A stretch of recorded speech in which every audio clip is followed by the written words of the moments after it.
In fact, you've eaten more chocolate than ever before. You've hidden it all around your house. Is that correct? Yes. Your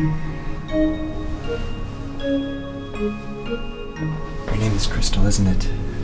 Enchanting name, Crystal. You have a wonderful aura.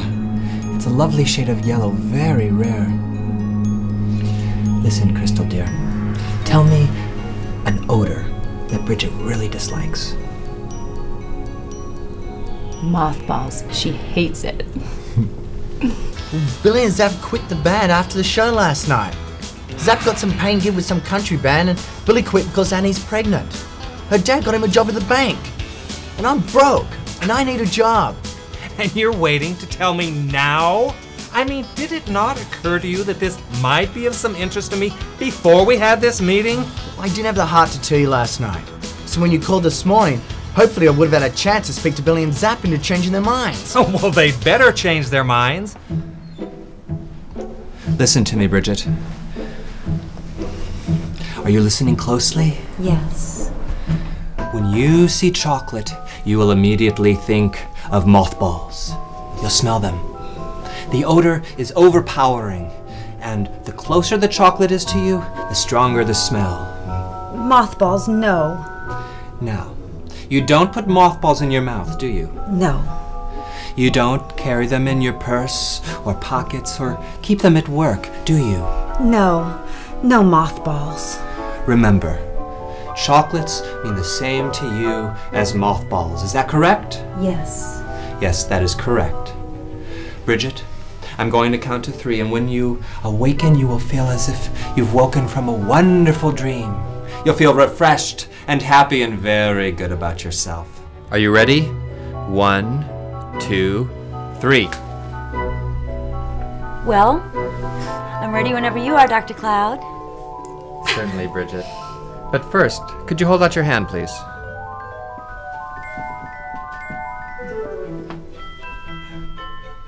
Oh, this smells horrible. Please take this away. It's making me sick.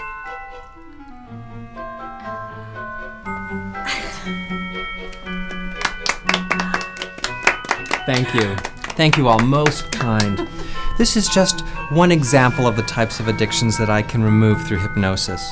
I am fully licensed with a doctorate in hypnotherapy from the most respected institute in the country. Please, help yourself to copies of my magazine, Cloud 2000, which provides more information. Or visit my website at www.drcloud.com. Let hypnosis be the key that unlocks your potential. And let Dr. Cloud help you turn that key. Thank you. That's great. Hey,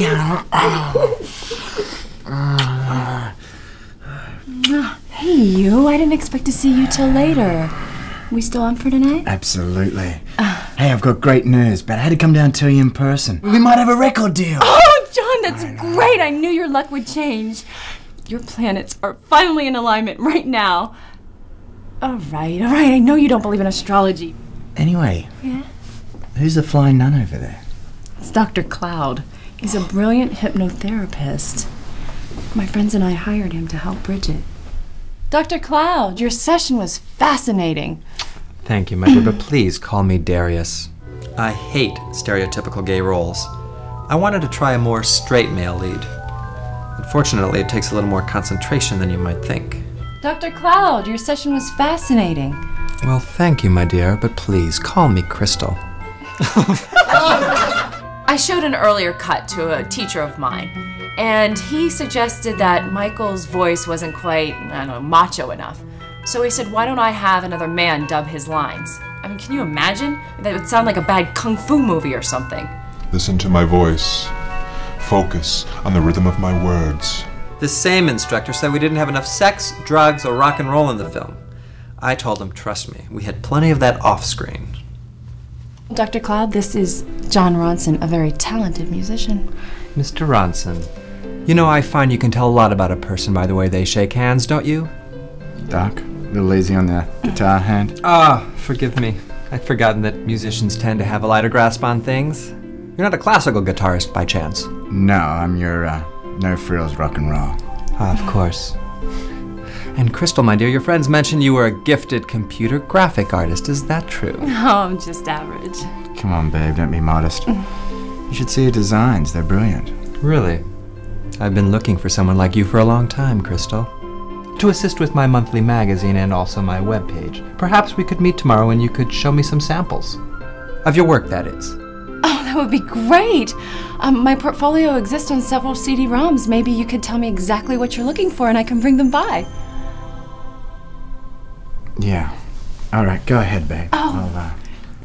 Good luck, honey. I'll see you tonight. All right. Doc? I'm telling you, John, it's raw sexuality.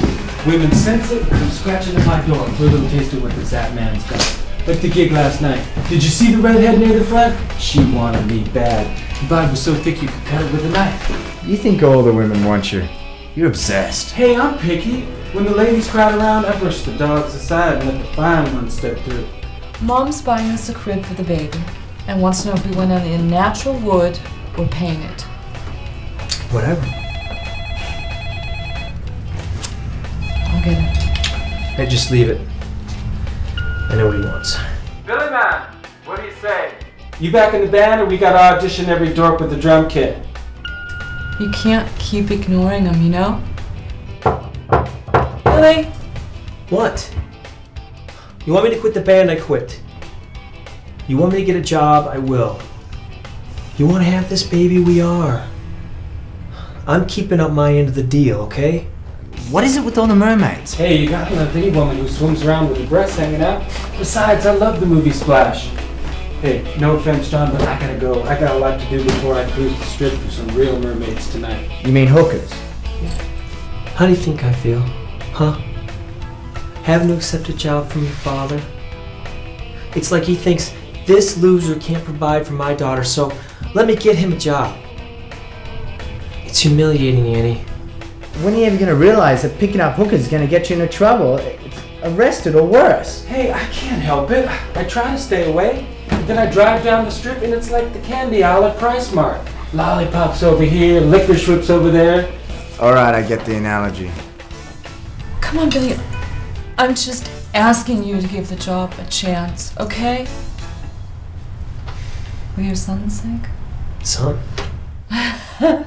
Yeah, it's the boy. The doctor called me this morning with the test results. Are you serious? Yes. Oh my God.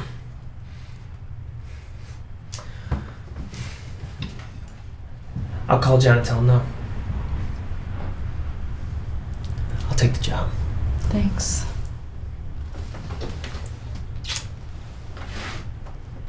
Who wants to talk to you? Billy, what up? You can't? John Ronson was played by this gorgeous Australian actor named Dustin, and nobody knew it. Not even Michael. But we were having this passionate, sexual love affair. Dustin was incredibly attractive and charming. I made sure we had shots with his shirt off at every possible moment. We were gonna get married, and we were laying in bed watching his favorite film, Easy Rider, and then I woke up the next morning to find his note. It's so strange. He just vanished. He said he was sick of being a Hollywood whore, and he wanted to get on his motorcycle and ride the earth. Whatever the hell that means.